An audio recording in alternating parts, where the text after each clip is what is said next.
Eye contact പല സമയത്തും ക്യാമറയിലോട്ട് വരുന്നുണ്ട്. ഇപ്പൊ റിലാക്സ്ഡ് ആയിട്ട് സംസാരിക്കുന്ന സമയത്ത് പെട്ടെന്ന് നോക്കുവാണ്. അപ്പൊ അങ്ങനെ ഒരു മൊമെന്റിൽ നോക്കുന്നത് ആ സമയത്ത് അവിടെ കട്ട് വീഴുകയും കൂടെ ചെയ്തപ്പോഴത്തേന് മെമ്മറി കാർഡ് ആർക്കാ ഏൽപ്പിച്ച് എങ്ങനെ പോലീസ് മെമ്മറി കാർഡ് അതവിടെ ഏൽപ്പിച്ച വക്കീൽ വഴി കൊടുത്തു. വക്കീലിന്റെ അടുത്ത് കൊടുത്തല്ല. പൾസർ സുനിയുടെ അറിവില്ലാതെ എടുത്ത ഒരു ഒളി ക്യാമറ ദൃശ്യം എന്നുള്ള പേരിലാണ് ഇത് പബ്ലിഷ് ചെയ്തേക്കുന്നത്. പക്ഷെ പല സ്ഥലത്തും ഒരു ഒളി ക്യാമറ ദൃശ്യമായിട്ട് എനിക്ക് ഫീൽ ചെയ്യുന്നില്ല. Total body language, eye contact ഒക്കെ നോക്കി കഴിഞ്ഞാൽ പൾസർ സുനിക്ക് കംഫർട്ടബിൾ അല്ലാത്ത ഒരാളിന്റെ പ്രസൻസ് അവിടെ ഉണ്ടെന്നുള്ളത് നമുക്ക് തോന്നിപ്പോകും. ഐ കോണ്ടാക്ട് പല സമയത്തും ക്യാമറയിലോട്ട് വരുന്നുണ്ട്.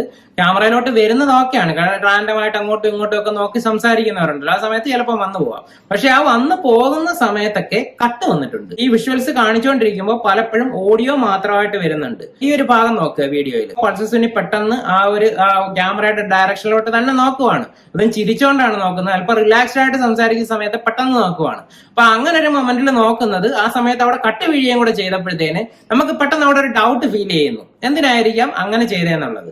അങ്ങോട്ട് നോക്കി സംസാരിച്ചു, അല്ലെന്നുണ്ടെങ്കിൽ നെക്സ്റ്റ് മൊമെന്റിൽ തന്നെ ഐ കോണ്ടാക്ട് തിരിച്ചു മാറിയൊക്കെ ചെയ്യാം. അവിടെ മറക്കേണ്ടതായിട്ടില്ല.